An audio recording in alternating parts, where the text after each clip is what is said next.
Hello Booktube, aujourd'hui on part sur le bilan lecture du mois de janvier.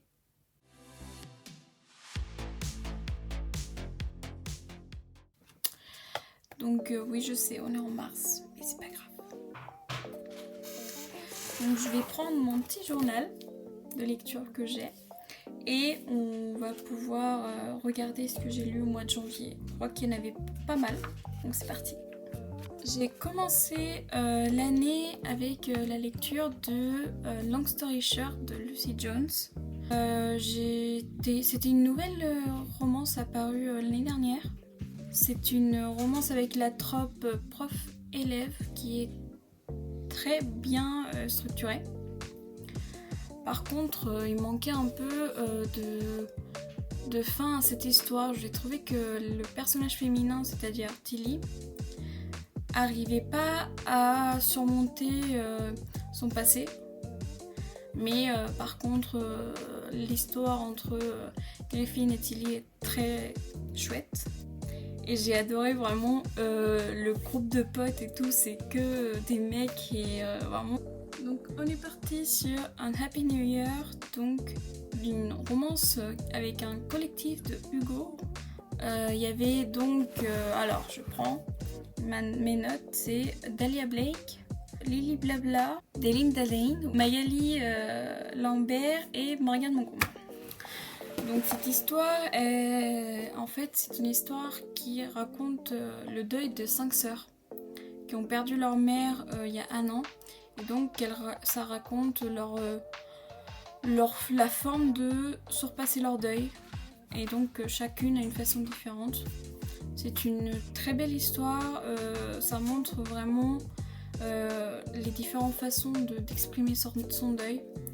Et ce que j'ai adoré aussi, c'est la fin de la lecture. On a le point de vue de leurs copains et ça montre aussi une autre perspective de deuil. Donc franchement, merci à ces 5 dames françaises qui ont été incroyables et qui ont fait un travail de fou malade. Donc après j'ai lu L'infiltré de Lugarance, cette romance entre une prostituée et un policier. La prostituée, elle va donc être embauchée en quelque sorte par la police pour démanteler le réseau de prostitution qu'il y a dans la ville. Et franchement cette lecture, ça a été un coup de cœur. Je m'y attendais pas du tout. L'histoire elle est fluide, elle est rigolote. Bonnie qui cherche toujours l'inspecteur. Et franchement ça j'ai adoré. Mais par contre le plot twist dans ce livre, mais je m'y attendais pas du tout. Mais pas du tout. Donc je pense que vous allez pas être déçus. J'ai continué mes lectures avec Il faut parfois déplier les étoiles de Erika Boyer. C'est une lecture que j'avais commencée au mois de décembre parce que c'est une lecture en mode calendrier de l'Avent. Le seul problème c'est que je l'ai complètement zappé. Je l'ai complètement oublié dans ma pile à lire. Donc je l'ai fini au mois de janvier. Mieux tard que jamais. Donc dans cette romance un peu Noël du coup, on va suivre Elliot et Sora qui sont vraiment des meilleurs amis. Donc c'est une petite romance young adulte avec du coup 2 meilleurs amis qui s'aiment mais qui n'arrivent pas à se l'avouer. Elliot pendant toute l'année il a mis des petits souhaits dans des petites étoiles pliées dans un bocal. Et Zora, pour lui offrir comme cadeau, il a décidé de un jour pendant tout le mois de décembre, de ouvrir une étoile et exaucer son vœu. Donc on a tous les jours un petit souhait à exaucer et c'est vraiment une romance très mignonne, très cocooning. Et franchement l'idée de l'auteur de faire une romance avec des souhaits dans des petites étoiles, je trouve ça vraiment très chouette. Et l'ambiance Noël, j'ai adoré. Et j'ai hâte de lire la suite parce qu'il y a une deuxième partie et je pense que je vais attendre Noël prochain. Donc ensuite j'ai lu Un hiver pour te résister de Morgane Moncombe. C'est le deuxième tome de sa saga Seasons et il est trop beau, franchement incroyable. L'histoire, c'est donc Lily Orion. C'est une patineuse professionnelle lui aussi, et donc c'est une romance autour du patinage artistique des Jeux olympiques. J'adore le patinage artistique, j'en ai fait depuis très longtemps, et me replonger dans ces histoires, mais c'est toujours un plaisir. Je suis quand même un petit peu déçue parce que j'avais adoré le tome 1, l'intrigue et la recherche, l'enquête, mais ça reste quand même un gros coup de cœur aussi, hein. On n'oublie pas que c'est Morgane Moncomble quand même. Ce qui manque quand même, c'est, je sais pas, il m'a manqué quelque chose. Peut-être l'enquête du premier, je m'y attendais peut-être à quelque chose comme ça, mais je suis pas du tout déçue quand même. Il reste incroyable. Et hâte de lire le 3e. Donc après, j'ai eu de la chance d'écouter un livre audio avec Ned Galey. Donc j'ai écouté The Bucket List d'Alice des Merveilles. C'est une romance universitaire, football américain. Donc on va suivre 2 amis qui vont écrire une bucket list des choses qu'ils n'arrivent jamais à accomplir ou qui pensent pas être capables.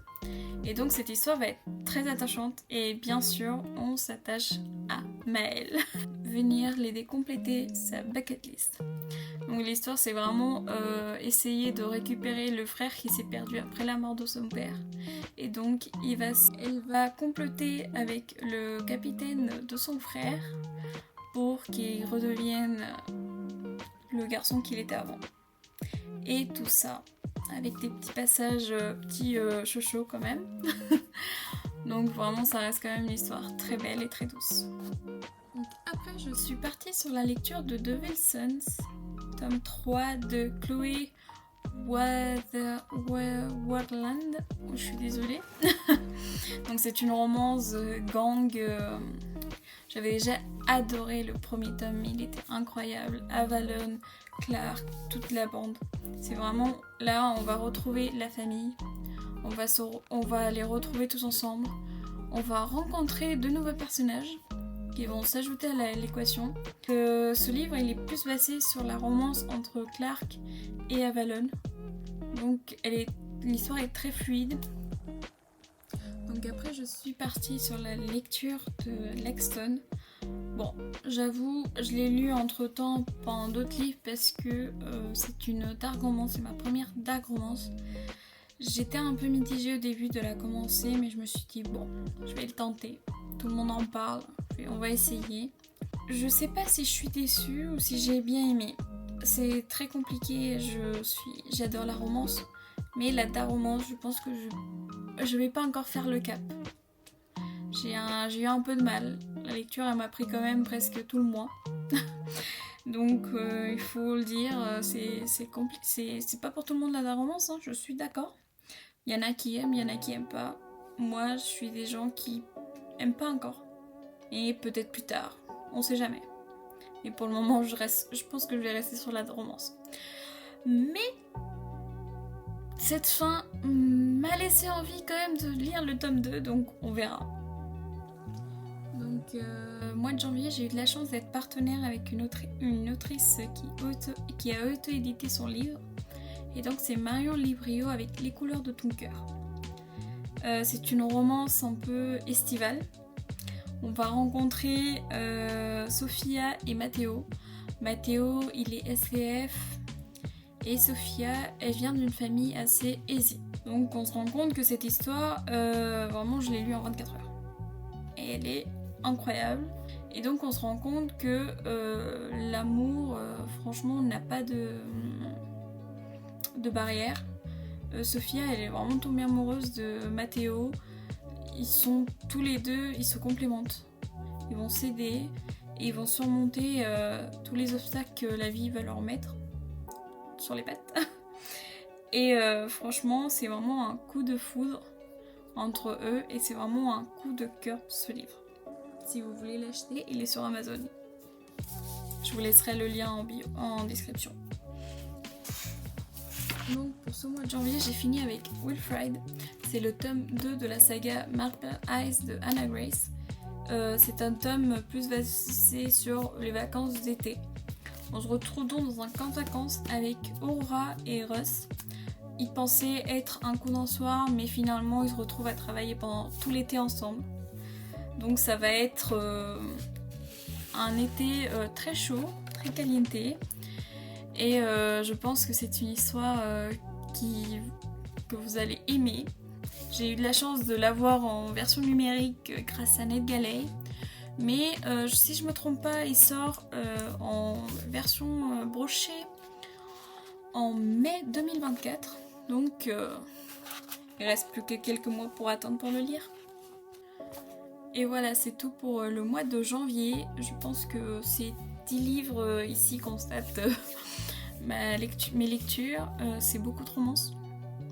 Je pense que le livre que j'ai préféré ce mois-ci, ça a été vraiment Les couleurs de ton cœur. Ça a été une découverte d'une plume que je connaissais pas du tout, une autrice adorable. Donc franchement, je la remercie. Je vous mettrai les liens des livres que j'ai lus je mettrai les liens en description. Je mettrai les liens pour avoir le livre de Marion Livrio aussi en description. Et n'oubliez pas de vous abonner. Et je vous dis à très bientôt.